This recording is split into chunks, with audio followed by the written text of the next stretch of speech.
明明是个天赋异禀的平面模特，曾被无数杂志周刊当成封面海报，可就在她名气逐步上升时，却又因为家庭原因不得不离开繁华的东京，去到乡下继续完成学业。这也就意味着她的模特生涯只能被迫暂停。爷爷为他们一家的回乡倍感欣慰，并还特地宴请村民，欢聚一堂。可女孩却在众人的欢声中不合时宜地起身离开。她来到一片海域，感受着海浪碰撞礁石发出的嘈杂声，似乎在她的内心也充斥着这样一股桀骜与不甘。随着步伐迈进，女孩来到一片禁区，警示牌上的“神明在此，请勿入内”异常显眼。可在强烈好奇心的驱使下，女孩还是闯入了这片禁区。映入眼帘的是一片黑褐色的海域，幽暗的色泽宣示着女孩心中的那抹黯然。她渴望得到自由，只是她怎么也不会想到，正是这一次的回乡将彻底改变她的一生。就在女孩不断靠近海边时，她竟突然发现一个金发男孩沉于海中，并还在片刻之后冲到自己身边。本以为这不过是一场偶然的邂逅，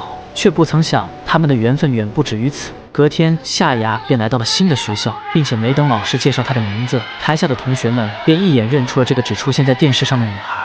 在众人刺耳的尖叫声中，唯有一人漫不经心地看向窗外，阳光掠过他的脸颊，映射出了淡淡的金光。夏芽有些失落地回到座位，忍不住地再次瞥了一眼这个金发男孩。他回想起了昨天在海边的经历，只是令他始料不及的是，眼前这人竟远比他想象中的还要无礼。下课时，女孩便被同学们围作一团，不断询问她的明星生活。可一旁的阿航却不屑地说道：“どうして手よく切られたんじゃろ。こんな都合のいい会なんて嘘じゃおるやろ。”面对男孩的挑衅，夏芽也不甘示弱地及时叫停了他，并还说出了昨天他在近海游泳的事情。在当地传说里，那片海域住着神明，闯入近海是对神明的不敬，会给当地的村民带去灾难。说到这里，便有同学提醒他小心最近会遭受神明的诅咒。可即便所有人都惧怕那片海域，这天放学时，夏芽还是偷偷跟着阿航再次来到这里。他们一起站在礁石上眺望远方，而阿航却趁女孩不注意时推着她跳入水中。霎时间，冰凉的海水肆意浸过夏芽的身体，阿航则是一边扶着她，一边狂妄地说道：“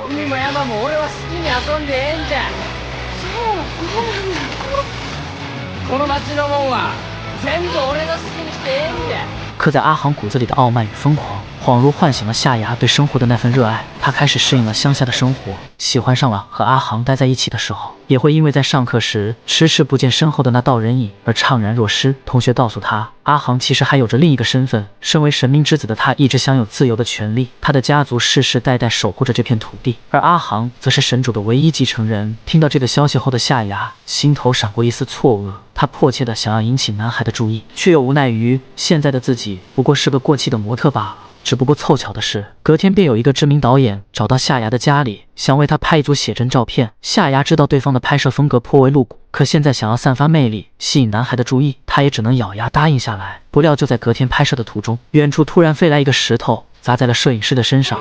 ここはうちのもんじゃ。お前らこそ何やっちょる。あれも俺のもんじゃ。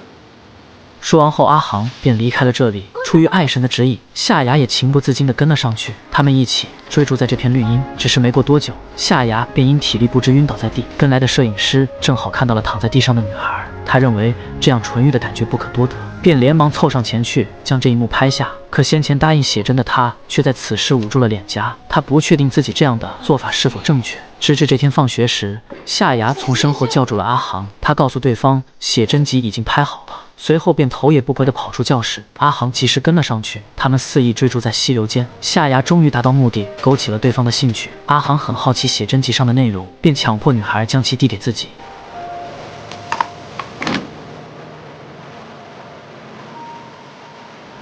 阿航故作镇定地接过写真，当夏芽的面容映入眼帘的一刻，他便逐渐沉沦于这张绝美的面容。向来无感的他，竟也头一次感受到了久违的心动。见阿航如此认真，夏芽便也鼓足勇气，道出了埋藏在心的话语。他坦言，自从第一次见到海水中的阿航时，他的心便已为之沦陷。他不知道那样的感觉是不是出于喜欢，只知道此后他的脑中会经常浮现出男孩的面容。可无论自己多么努力，换来的都是他的漠视。他只能傻傻地寄托于露骨的写真照上，想要以此换取男孩注视的目光。说到这里，夏芽便失落地低下了头。阿航感受到了他的悲伤，便从包里拿出一瓶汽水递给了女孩。夏芽漫不经心地打开瓶盖，却被溅了一脸的汽水。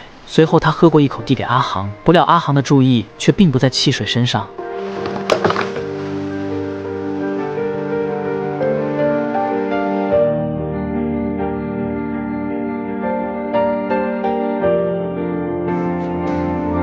他们一吻定情，就像是夏日里吹来的一阵清风，轻轻拂过两人的心间，带走一丝燥热，留下耐人寻味的清凉。他们的约会频率从此增多，会一起牵着彼此的手漫步街头，会迎着夜幕一起享受海风的吹拂，也会相约在那片寂静汹涌的海岸上。可即便他们都相互喜欢着对方，但阿航却总会不受控制的刻意疏远夏芽。此时的夏芽还全然不知男孩身上肩负的重任。身为神明之子，阿航生来便有着守护族人的使命。过度沉溺爱河，只会让他逐渐迷失自我。为了能让这段感情慢慢消亡，他只能故作镇定地将所有的漠然摆在脸上，让夏芽以为他的爱意是随风而起，来时汹涌去时毅然无踪。为了能更好地走进阿航的内心，这天夏芽参加了1年1度的篝火盛宴。身为神明之子的阿航带领族人举办着特殊的仪式，壮观的场面引得周围水泄不通。夏芽拼命挤到前排，只为看一眼这个蒙着面的金发男孩。可就在这时，一个陌生男人突然打破了这份静谧。他焦急地告诉夏芽，他的爷爷病倒住院了，并还没等女孩做出回应，便一把带走了她。这一切都被阿航看在眼里，却无奈于族里的规定，在仪式未完成之前不能提前离场。可随着仪式的继续进行，夏芽送给阿航的手链却在此时突然断裂。他的心头瞬间涌上一股莫名的不安，殊不知此时的夏芽即将面临一场巨大的浩劫。原来这个陌生男人其实是疯狂迷恋夏芽的粉丝，因为太想跟自己喜欢的女星修成正果，便在心中做出了一个邪恶的打算。他选择的路线并不是通往夏芽家里的路，而是把车停在了一处寂静无人的林间，随后便一把抱住了女孩。好在经过一番挣扎，夏芽成功逃离了魔爪，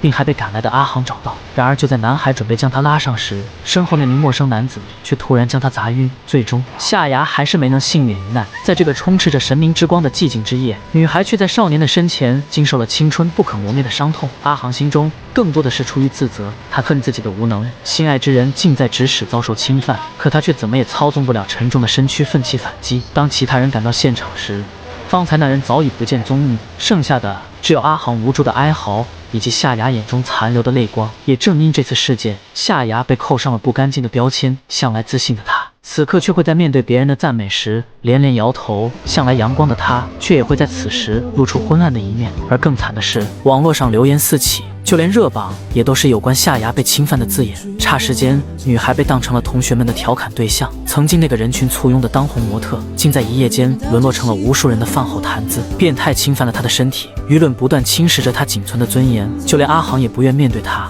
直至她快要窒息时，是幼时朋友的出现让他感受到了世间的一丝温存。男孩看出了夏芽的心事，便带着盒饭坐在了她的身边。虽然不知怎么安慰她才好，但男孩还是为夏芽挡住了舆论，并还带着女孩出去散心。夏日的微风充斥着燥热与不安，路边凋零的玫瑰花瓣异常显眼。他们来到玫瑰树前，少年递给女孩一朵玫瑰，他们默默注视着彼此，可心中思念的人却不为相同。夏芽轻轻抿起鲜红色的花瓣，细嗅玫瑰花瓣上散发出的淡淡清香。这一刻的她仿佛将所有烦恼置身事外，直至一个男孩的出现，让她不自觉地放慢了手中的动作，就连目光也被一股无形的力量吸引过去。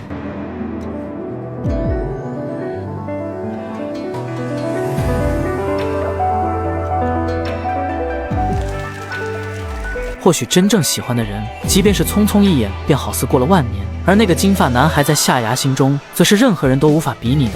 最后，夏芽还是沿着阿航离开的方向跟了上去。他很快在一条小巷看到了对方，阿航却一声不吭地来到一艘船上。只是没等他松开绳索，夏芽就奋不顾身地跳了上去。再次见到这张面容时，女孩心中仍旧会泛起一股难以掩盖的悸动。随后，夏芽便歇斯底里地喊出了这些天的委屈和不解，可换来的却是男孩略带一丝戏谑的笑容。激动之下，夏芽一把将阿航推入水里。只是和上次不同的是，这一次的阿航并没有选择游动，他完全放松了全身，任由自己沉入幽暗的海底，仿佛在向夏芽宣告着某种结局。看着男孩迟迟没有动静，夏芽便焦急地将他带出水面，可换来的却是对方如同海水般冰冷的警告。娘、お前はめんどくさいわ。お前の人生に巻き込まれるのはもうごめんじゃ。もう俺に関わらんで。临近夜幕时，夏芽便失落地走回家中。她怎么也没想到，在自己最绝望无助的时候，出现的始终都是这个幼时的伴友，也只有眼前这个男孩会想尽办法帮自己走出阴霾，帮自己发泄心中的情绪，抚平他内心的创伤。同对他忽冷忽热的阿航对比，夏芽也试着把指甲油换成鲜红的玫瑰色。她尝试着去喜欢男孩，可那道身影却总会不自觉地浮现在她眼前。直到这天，放学的夏芽再次遇见了上回的那个导演，碍于周围异样的眼光，她只好拉着对方走进小巷。经了解才得知，原来他此次前来的目的竟又是找他拍写真，内容风格一如往常的不堪入目。夏芽想都没想便拒绝了他，可对方非但没有退步，反而表示他遭遇侵犯这事无疑是一个流量密码，你只需要在戏中做回真正的自己即可。看着对方离开的背影，夏芽却又一次的沉默了。她愈发不解，为何自己的热度需要依靠这类遭遇来维持，更不理解明明受害的是自己，最爱他的那个男孩却要在此时蓦然离去。只是他不知道的是，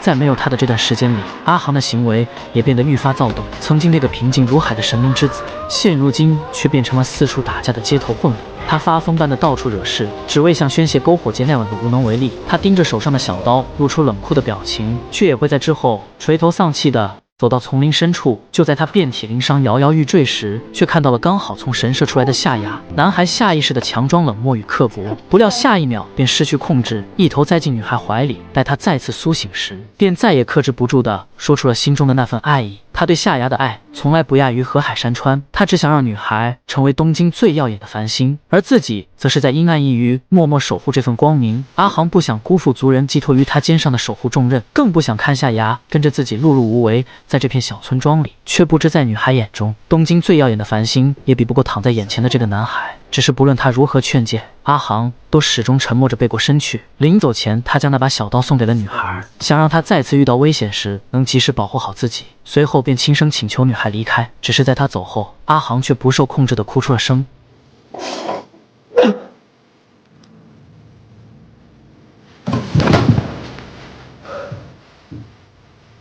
在时间的疗愈下，重拾自信的夏芽终于选择重返东京，拾起埋藏在心的那个梦想。只是在临走前，他还是打算最后参加一次篝火晚会。他想多看一眼那个如星辰般闪耀的男孩，多留恋一下这道属于自己的神明之光。只是在晚会开始时，1年前的那个粉丝竟又找到了这里。夏芽急忙地拿出了兜里的小刀，并不断呼喊着阿航的名字。只可惜在绝对的力量面前，他手中的刀刃还是没能挥出。最终，女孩在极度的悲伤与挣扎中昏厥过去。待她再次醒来时，却发现自己衣衫完好无损。回想起方才断断续续的记忆，夏芽认为自己或许出现了幻觉。可她不知道的是，阿航收到了朋友的提醒。他奋不顾身的及时赶到了屋内，并拿起木棍将那个男人打个半死。他想彻底了却这个人的生命，却被一旁的好友极力阻挠。也就是在这个时候，男人趁机起身来到夏芽身边，并拾起了女孩身后的小刀。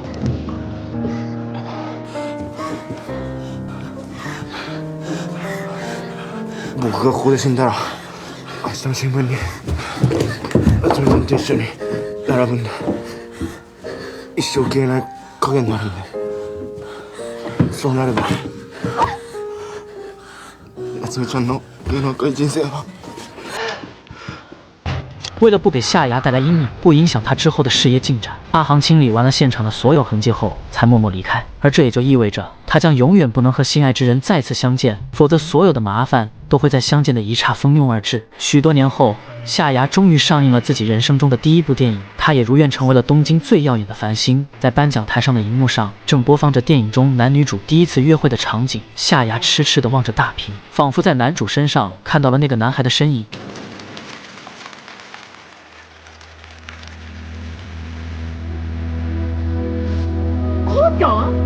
そうだね。こうちゃん、私が前に進むとき、こうちゃんの背中が見えるよ。お前はよ、ここで会ったことは何も気にせんで、お前はお前の武器で天下取るところを俺に見せてくれや。ずっと見ちょるけの。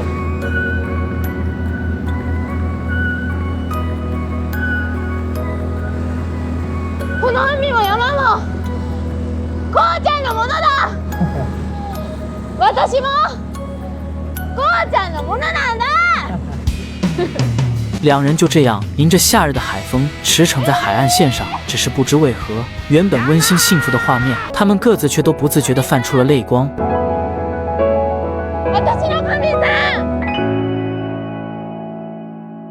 小刀的刀刃固然锋利，就像是影片之中的夏雅与阿航，他们都有着如刀刃般棱角分明的傲气，也有着不甘屈服、不受拘束的狂妄。年少时的夏雅认为自己能够掌控对阿航的爱意，他的眼中时而光芒万丈，时而阴如谷底。直至后来，他才发现，原来爱情才是自己最握不住的东西。就像年少时的阿航总认为自己能够掌控世间山河，却也会在女孩受到侵犯的一刻散发出无助的泪光。那一刻，少年才幡然领悟，原来还有很多事情是自己无法掌控的。就像小刀再怎么锋利，却也抵挡不住汹涌的海水，那种削减击溃了少年心中的道德防线。故而他送给了女孩一把小刀，这道馈赠不单单只是他希望女孩能够保护好自己，更是阿航在意识到自己的渺小后，希望女孩去到更加广阔的未来。或许这就是溺水小刀真正的寓意吧。